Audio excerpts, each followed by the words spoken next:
Hi, guys. Today we're doing chapter 11 of Ginger Pie, and it's called Judge's Cave. Usually, when the whole Pie family went on a picnic, they went up Shingle Hill, or if the picnic were to be a really long day's outing with a trolley ride involved first, they went up to Sleeping Giant. Today, however, the Pies were going up West Rock, where they had never been before. West Rock was the twin of East Rock, on the other side of the city. West Rock did not have giant steps going up it, nor did it have a monument, but somewhere on top of it, it had a famous cave known as Judge's Cave. The cave was in history. After the three judges, Whaley, Dixwell, and Goff, had commended Charles the First to be beheaded, they had escaped to this country, and two of them, Colonel Whaley and Colonel Goff, had hidden from the king's soldiers for 3 years in this cave on the top of West Rock. So now the cave was known as Judge's Cave. Both Jerry and Rachel knew plenty about caves from reading Tom Sawyer and pirate books. They knew what to expect from caves. To have sheltered the judges for 3 years, Judge's Cave must have been the greatest cave of all, they thought. Jerry had an idea that Ginger might be located up there in Judge's Cave. If, for instance, Ginger had been stolen by a band of counterfeiters, this band might be hiding, with Ginger as a watchdog, in Judge's Cave. The more Jerry thought about this possibility, the more excited he became. And here's a picture.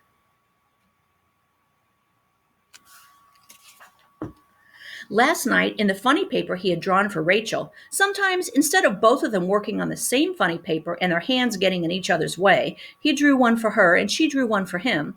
He had shown the yellow hat band of counterfeiters lurking at the entrance of the great cave with him and Dick and Duke stealing up for a surprise attack, and Ginger Pup cooperating by not barking and giving them away, hardly able to keep from wagging his tail, though he was so happy to smell freedom nearby. To think that all the while Jerry and Rachel had been searching Cranberry for Ginger, he might have been being held captive by the band of counterfeiters in the cave on West Rock. That was what Jerry was thinking as he drew his funny paper. Had either he or Rachel ever seen Judge's Cave, he would have realized how impossible this would be. However, neither he nor she had. Today they were going to see it, though, so they thought. On this expedition, Mr. Pie, and not Sam Duty, was going to be the leader. It was quite a party. Mr. and Mrs. Pie, Jerry, Rachel, Uncle Benny, Grandma and Grandpa, not Grandpa. He had to tune the church organ. Dick Badger and Duke. If Ginger had been there, then the family would have been complete, except for, of course, Grandpa and for Gracie the cat, who preferred to sleep to seeing the world anyway. When Ginger had been there, Gracie the cat had acted like a young kitten again, romping with him and enjoying the attention he gave her of biting her fleas for her, going over her with his sharp little teeth from head to toe several times a day. This was most refreshing to Gracie. But since the disappearance of Ginger Pie, Gracie did practically nothing but sleep. She frequently stayed in nights now. She snoozed day in, day out.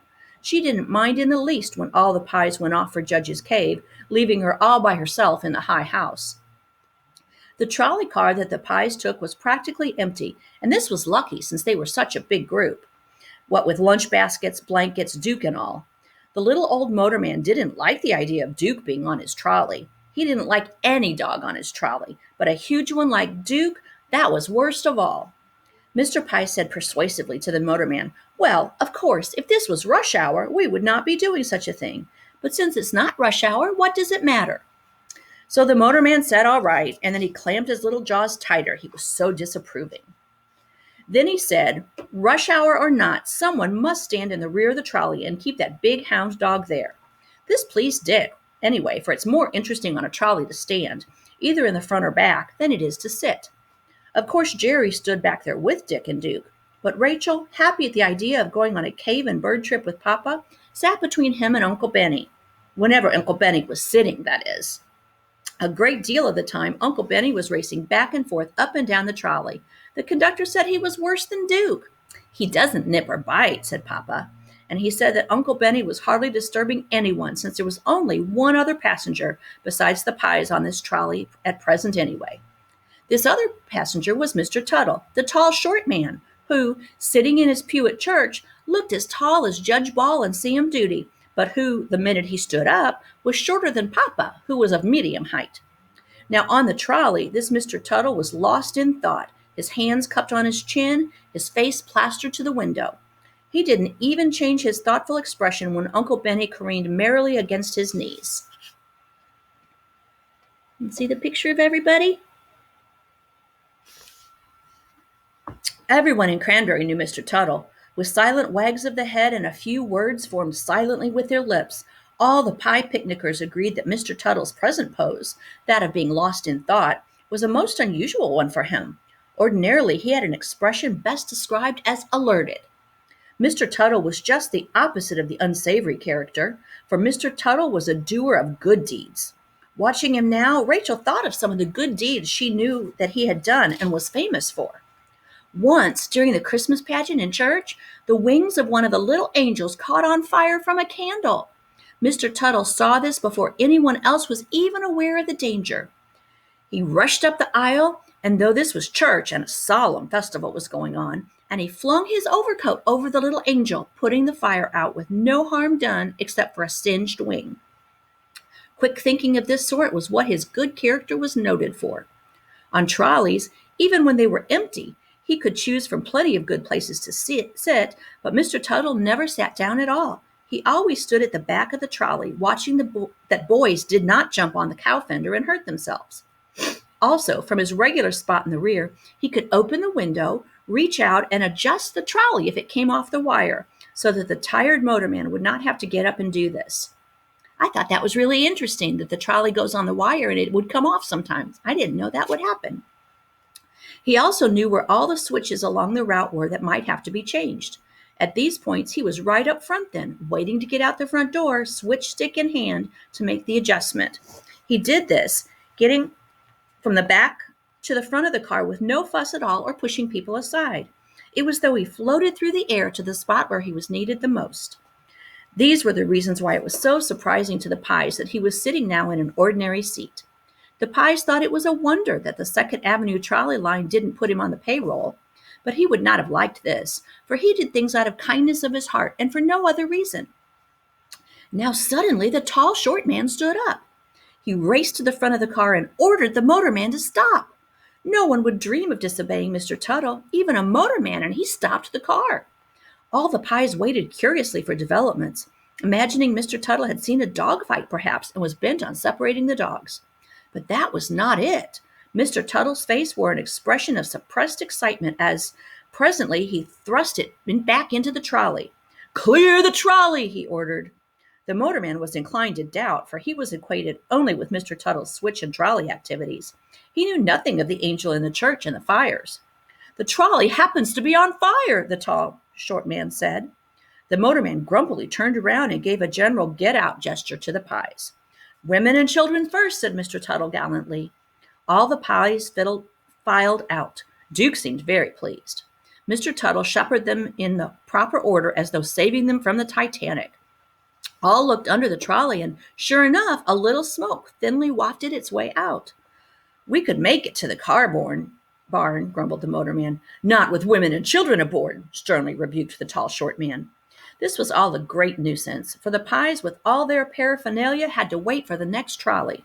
When it came along, it had to go very slowly because the simmering one they had just evacuated preceded them and could not go fast. At this rate, would they ever get to West Rock? Mr. Tuttle stayed with the motorman on the burning car, so at least there were no more stops or catastrophes. But that incident showed what kind of man Mr. Tuttle was. Unexpected. There he had been, sitting, giving the impression he was not alert at all, whereas actually, underneath the quiet exterior, he had probably been sniffing and smelling, all his senses on the alert for the right moment for the rescue. Rachel could not help thinking that if there were anyone whom she would ask to help find Ginger, that man was Mr. Tuttle. Why had they not thought of it sooner? Next time she saw him, she would bring the matter up. But here, at last, they reached West Rock, and once more the Pies piled out. The face of West Rock was even sheerer and higher than that of East Rock. Thank goodness, thought Rachel, nothing was said about climbing it. Papa carried Uncle Benny piggyback most of the way up. They had to climb West Rock at its least steep part, therefore. Uncle Benny had wanted to go up on Duke's back, but this was not permitted. However, he enjoyed the ride on Papa almost as much. While Mama and Grandma were spreading the picnic on a big flat rock, Rachel, Jerry, and Uncle Benny and Dick, with Duke loping along in fine spirits, went on a preliminary exploring expedition to find Judge's cave. The judges had hidden it in it for 3 years, so it must be a very fine cave. In it, they might find not only ginger amidst the counterfeiters, but also Indian arrowheads and bits of flint, perhaps even a real live Indian forgotten up here throughout the years. Up here, the Indians seemed so real to Rachel, she almost expected to see them posed, statue-like, behind every tree. Whenever she went walking through thick woods, she had the feeling that Indians still lived there, that she would see them stealing from tree to tree. It was because in school they had read and studied so much about the Indians that it seemed they must still be there, lurking in the woods. They saw no Indians, but the woods they walked through were thick and beautiful. Squirrels were refurnishing their nests, buds were coming out, dogwood was in bloom, and the forsythia was a brilliant sheath of gold. Mountain laurel also was in bloom. Uncle Benny filled his pockets with little acorns and pine cones. Jerry found some fine chunks of rock. Rachel kept her eyes open for an interesting bird story to report to Papa, and Dick whittled on a piece of hickory. All kept their eyes out for the cave, hoping to be the discoverer. Suddenly, Uncle Benny said, "Ooh!" He sounded so ecstatic, the others all thought, of course, he had sighted the cave. But that was not so. But he had found a little robin's egg, all whole, that had fallen out of a nest. It had landed on a soft bed of moss, and Uncle Benny lovingly picked it up. He held it in the palm of his hands, transfixed with delight. "My little Easter egg," he murmured. On Easter, he and Rachel and Jerry had hunted all over the house for the regular big painted eggs the bunny had hidden. Now here was this little Easter egg, just his size, hidden way up here on Rust Rock. Who would have expected such a surprise? The others were as pleased as he was. "Hold it carefully," they said. "Take it home. Maybe a little robin will hatch out of it." For a while, Benny held the little blue egg very carefully. He could hardly walk, he held it so carefully. But then, being hungry and recalling how delicious Easter eggs are, he took a little bite. He had imagined this special little egg, just his size, would taste even better than the real ones. Ooh! Nothing could have been further from his expectations than the way it really did taste. "Ugh!" exclaimed Uncle Benny, spitting it out and sputtering. "Mouth! Mouth!" As he always did when something unpleasant got in his mouth. "Uncle Benny," reproved the others, "that wasn't an egg to eat. That was a little egg to hatch a robin out of." For a time, it looked as though Uncle Benny, though he was not a whiner, was going to cry. Rachel wiped his mouth out on her dress. He moaned, "My little Easter egg, gone." "Maybe you'll find another one," suggested Rachel to console him. Uncle Benny shook his head. "My tiny little Easter egg," he said, "not good to eat." His disappointment was very great. The others told him he was soon to see a big cave, and after a while, Uncle Benny forgot his little egg. Rachel put the broken shell in her pocket to show Papa. So far, the robin's egg was the most interesting part of the picnic, for when they heard Papa whistling for them to come to lunch, they still had seen no sight of the cave. "We'll find it after lunch," Jerry assured them. "Naturally, an important cave is not easy to find, or it would not be an important cave." The harder the cave was to find, Jerry reasoned, the more likely it was to be a hideaway for counterfeiters, and hence more likely a place for Ginger to have been kept. When the children got back to the grown-ups, there the picnic was, all spread out on a khaki-colored old army blanket. They had sandwiches, hard-boiled eggs, bananas, dill pickles, potato salad, baked beans, baked ham, jelly donuts, and homemade chocolate cake. After eating as much as they possibly could, Grandma said, "Now take a little nap." Naturally, the children didn't want to take a nap and miss all of life. Mama agreed with Grandma that they should rest a while after such a monumental meal before going cave hunting again. But the children assured her that cave hunting was not in the same category as swimming, when, of course, they knew they must rest an hour before going in the water. In cave hunting, they told their mother, there is no danger of cramps. Since they weren't resting anyway, just jumping around being wild Indians and climbing trees, Mama said, "All right, go off and find the cave. Be sure to come back when you hear Papa whistle." "Yes," the children yelled, and off they ran, this time without Uncle Benny, who, the minute he saw old Bubba, had after all fallen asleep. There he lay in the warm sunshine with old Bubba wrapped around him and traces of jelly donut on his lips. Now that their stomachs were full, the children were bounding with energy. They had lots of time. They could go far. They could really find the cave. The cave. Thinking about the cave and not having found it yet, the cave had taken on fabulous proportions in their minds. They bet there was an underground spring in it and maybe even a lost river. They zigzagged back and forth through the woods and across the green grass. In the distance, they saw an iron fence surrounding some huge boulders, so they went to examine this. On the on the fence was a sign. "Judge's Cave," said the sign, and it gave a short history of the judges. The children looked at Judge's Cave incredulously. "This is not the real cave, is it?" said Rachel. "Can't be," said Jerry. "Must be," said Dick. "The sign says so." What a cave! Iron fencing all around it, a sign saying to keep out, even barbed wire along the top of the fence. They couldn't even see the entrance to the cave. They couldn't tell how deep into the earth and rock it went. They couldn't tell whether this cave was like the cave in Tom Sawyer or what it was like. "Why do they have to keep it fenced off?" asked Jerry. "What a cave it must be! Wouldn't you think they'd let you in?" "Let's go in anyway," said Dick Badger. "How? With the wire and all? And it's against the law. It says," said Rachel. "It says so in plain English. Keep out." "What's the use of a cave you can't get into?" they all grumbled. They sat down a moment and studied whether they could see into the cave anywhere at all. They crawled around on their stomachs for better views. No one could possibly realize that inside these great and broken rocks and boulders, a wonderful cave was hidden. There on the boulders sat the green grass in the middle of their private little fenced-off place. No wonder the judges had been able to hide for 3 years in a cave like this that didn't look like a cave at all. It looked only like great chunks of boulder inside a cage. Naturally, the cage part had not been there when the judges hid in the cave. The iron railing was a modern invention.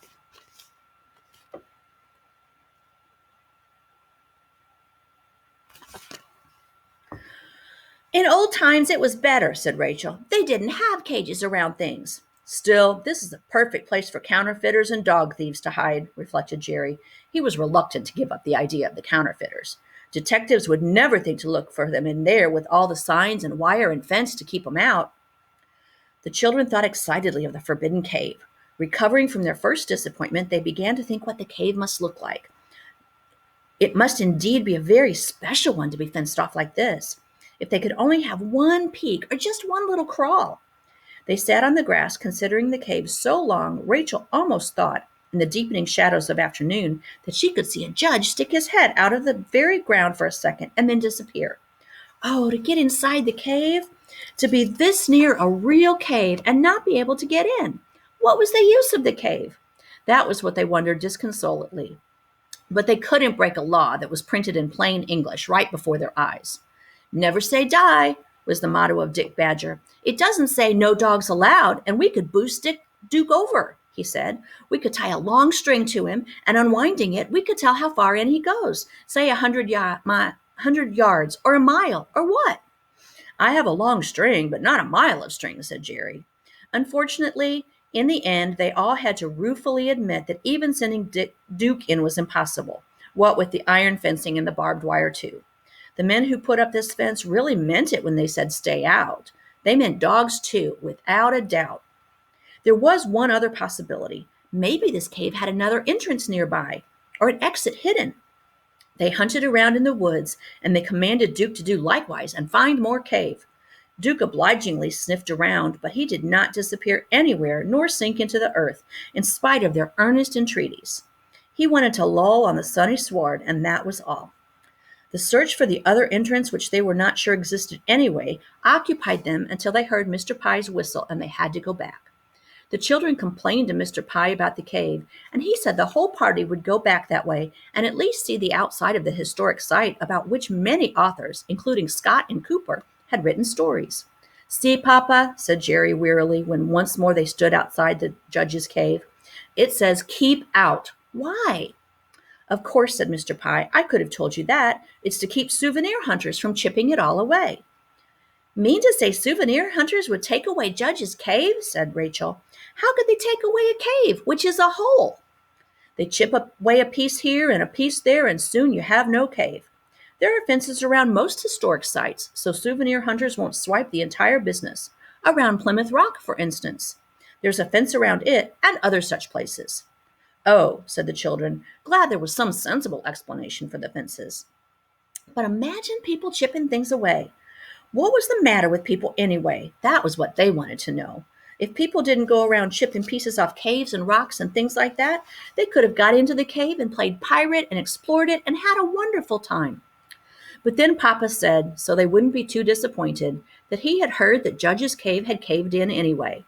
So even if there had not been a fence around it, they probably wouldn't have been able to see much. The great cave was probably no longer really a cave at all. It was lucky the judges hid in it when they had, or they probably would have had to find a different place to escape from the king's soldier than this. Tiredly, they trudged the long way down the rock to the street where the trolley ran. They didn't have to wait long for their trolley, and this motorman didn't seem to mind a big dog like Duke boarding his car. He made no comments at all. This was a more modern trolley than the one they had come out in, and Jerry and Dick sat together on one side seat with Duke on the floor at their feet, his tail in the aisle. Papa and Rachel sat opposite to them. They had turned their seat back so they could see Mama and Grandma, who had Uncle Benny on her lap. This way they could all talk to one another without turning their heads and getting a crick in their necks. They were all very weary, and even Uncle Benny was content to sit on the return trip and not go careening. Jerry was especially tired, and moreover, he didn't feel good. Maybe it was because he was so tired, or because he didn't feel good, and because here it was springtime, and Ginger had been stolen so long ago, at the beginning of winter. Anyway, for the first time, Jerry began to despair of ever finding his dog. He didn't tell Dick or Rachel that hope was waning, because he didn't think they knew that he was still searching for Ginger. They didn't know that everywhere he went, up East Rock, up West Rock, and all over everywhere, he kept his eyes open for some clue as to Ginger's whereabouts. But he did. And now, where could he look? He asked himself sadly. Rachel saw how sad Jerry looked. He was thinking about Ginger, she decided, and she felt sad herself. She knew that Judge's Cave was sort of Jerry's last hope. She and Jerry rarely talked of finding Ginger anymore. When they spoke of him, they always said, "Remember how Ginger used to do this or do that? Remember?" they would ask fondly. Rachel wished now that she could think of some way to help Jerry keep on hoping. She hoped, and he should too. It seemed to Rachel they had to go on searching for Ginger and never give up searching. They had at least to find out what happened to him. And then Rachel said a little prayer. Help me to help Jerry find Ginger," she prayed. And then, could it be the answer to her prayer? The tall, short man, Mr. Tuttle, the doer of good deeds, got on the trolley at the corner of Church and Chapel. Wasn't it odd that he should get on their same trolley, both coming and going? Rachel believed in signs and omens, and she again had the notion, just this morning, that this man might be of help in locating Ginger Pie. She sat there trembling with excitement because she was going to do such a daring thing as branch out all by herself and solicit the help of this man who, though she knew him, certainly did not know her. At any rate, he never said hello or goodbye. She studied the man in admiration. She thought of his brave deeds. There he had sat this morning, this doer of good deeds, quietly and not looking alerted, until all of a sudden he had ordered the trolley stopped and made the passengers pile out, unpanic-stricken. The minute he had gotten on the trolley, he had probably taken a good sniff, and he had probably smelled that something was wrong. And he had just sat there sniffing and smelling until he figured out what. And then he had sprung into action. How would he be about finding good dogs? Rachel wondered. Just fine, she answered herself, the way Sam Judy did. Of course, she could not ask him this second with all the family around. When the family got off the trolley, she would find some way of staying on for just a few more blocks, and she would talk then to the doer of good deeds. She couldn't take her eyes off him. It was a wonderful ride home. Mr. Tuttle stood alerted in his regular spot at the rear of the trolley, but no children jumped on the cow fender. The trolley did not come off the wire, and there was no little smolder or smoke. Furthermore, all the switches seemed to be adjusted, and of course there were no Christmas angels around. This was all a great relief to the tired Pies, who wanted only to get home, now that the long day's picnic had ended, and who had groaned slightly at the sight of Mr. Tuttle, not knowing he was the answer to Rachel's prayer. At the Pies' corner they all filed off, and did not seem to notice that Rachel stayed on. She watched them straggle up the street, dropping blankets and bags and gathering them up again, and she laughed to herself, thinking they had not missed her, and doubtless imagined she was bringing up the rear. Now there was time to speak to the alert Mr. Tuttle before the trolley reached his corner. Yes, now was the perfect time to ask the good man's help. With her heart pounding a little, she went down the aisle and stood beside him. How to begin? He was sitting on the motorman's little stool, and he looked tall. Mister, said Rachel. Mr. Tuttle did not bend his head. He doubtless was studying the scene outside for potential catastrophes. Oh, Mr. Tuttle, said Rachel. The tall, short man, sitting down, he was awfully tall, turned his faraway gaze upon Rachel. Are you lost, child? He asked. No, I'm not. My dog is, said Rachel, barging right in. Your dog got off at Beam's place along with the rest of your family. That's not my dog. Well, if he's a lost dog, he must be turned over to the police. They'll endeavor to locate his true owner. For a moment, Rachel was bewildered. Then she said, lurching a bit as the trolley turned a corner, The dog you saw with us is Dick's dog, not our dog. Dick's dog is not a lost dog. Ours is. So then this Mr. Tuttle said very wisely, Your dog is lost, so he's not found. But when he's found, he won't be lost. And then this tall, short man stood up. He commanded the motorman to stop. He told the motorman to wait for him. He took Rachel by the hand, helped her off the trolley, stopped the trolley coming the other way, put her on it, and told the motorman to let her off at Beam's place. No fare required, no questions asked. Got back on his trolley, and off it went with him. Off Rachel's went with her. When Rachel recovered from the surprise, she said to herself, That man is more interested in sudden perils than past ones.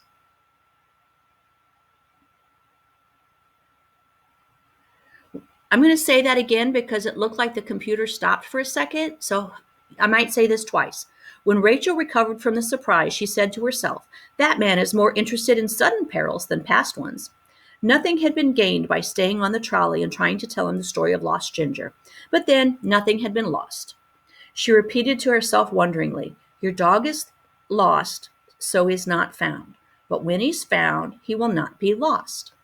As she got off the trolley and ran home, she could not help laughing. It did sound so funny. She bet it would make Jerry laugh. She bet it would. That's it for today.